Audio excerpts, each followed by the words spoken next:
Hello, Brian from the Skeet Brian here, and I am now going to review the new movie by Helena Rain, Bodies, Bodies, Bodies. A new satirical horror thriller about a group of friends held up in a mansion playing a secret Hitler werewolf-like game in which one character is the killer, and the rest have to escape them or uncover who the killer is. But when their friends actually start dying, they have to find out who is the killer for real. You already know this.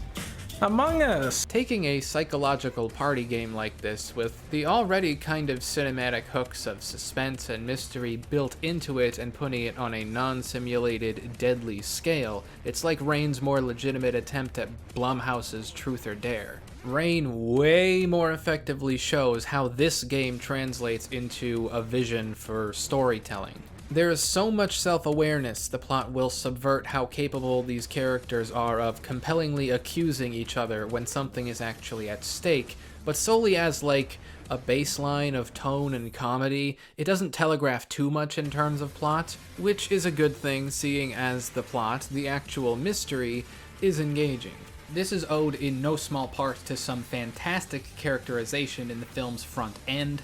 So many films try way too hard with their dialogue, especially with a cast of younger characters, but the dialogue in Bodies is both incredibly realistic while also helping build an understanding of who these characters are and in relation to one another. Nobody feels expendable, nobody solely exists for their role in the mystery. The mystery is just as much a byproduct of their social landscape, which again is the charm of games like these.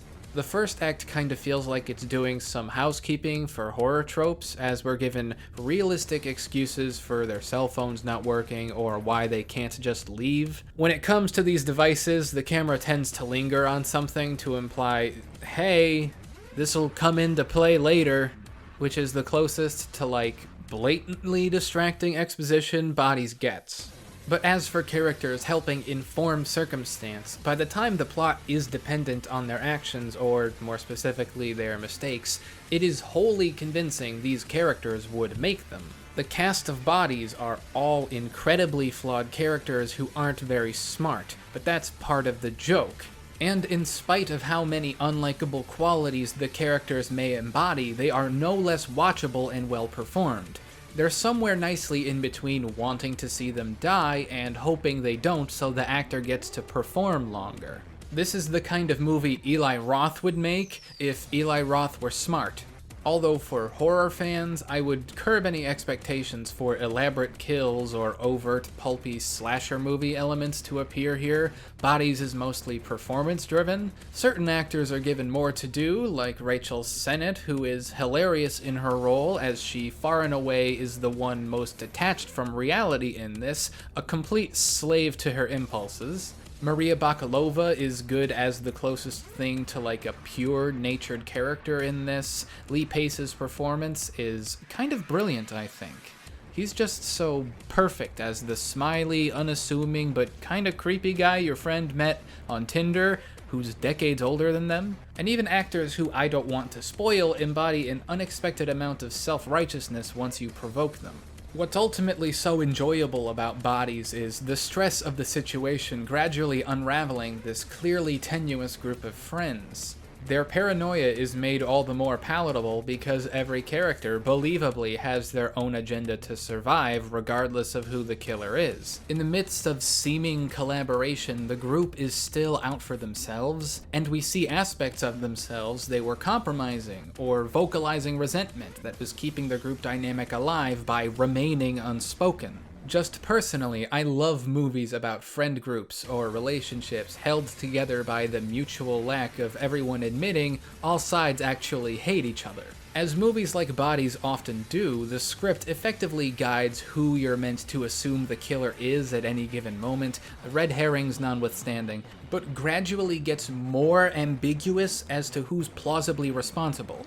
Characters who at the time appeared genuine are still no heroes. Eventually, the film reaches a lengthy zenith of character development and its incredible sense of humor for probably the most entertainingly snarky and frantic passages of a movie in recent memory. Characters who are so bad at legitimizing themselves, it's funny, trading blows about Gen Z staples like mental illness, social status, playing with points of privilege and seeing if you can explain away the victimhood of others as not a big deal, which lands better given the diversity of the cast itself.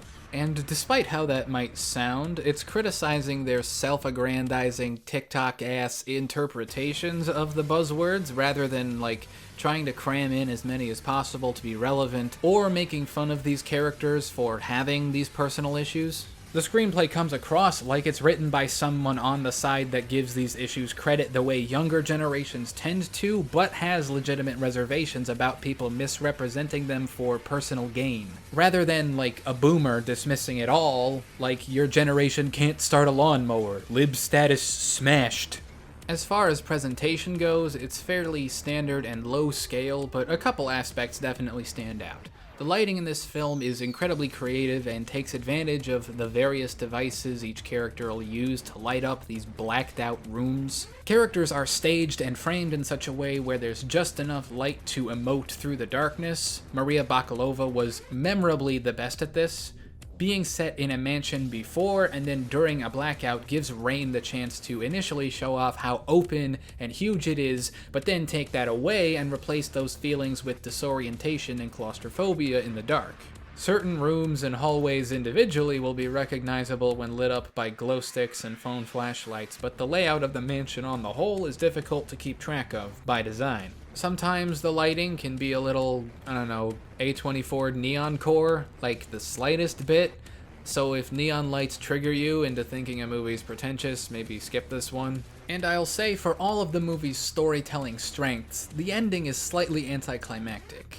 Through some mental gymnastics, I could see one concocting an interpretation that says it's thematically consistent with the rest of the film and funny enough to make up for it. Maybe a plot point or two that gets left up in the air is assumably resolved, but I was honestly expecting a little more. Other than that, Bodies, Bodies, Bodies is a very memorable blend of dark comedy and horror. Whether it's the performances, dialogue, atmosphere, or presentation, a lot of clear care and talent went into making this film work.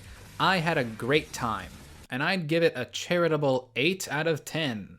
So did you like this film more than me? Less than me?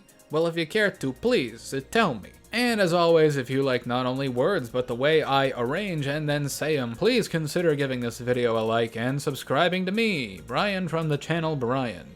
Thank you, and goodbye.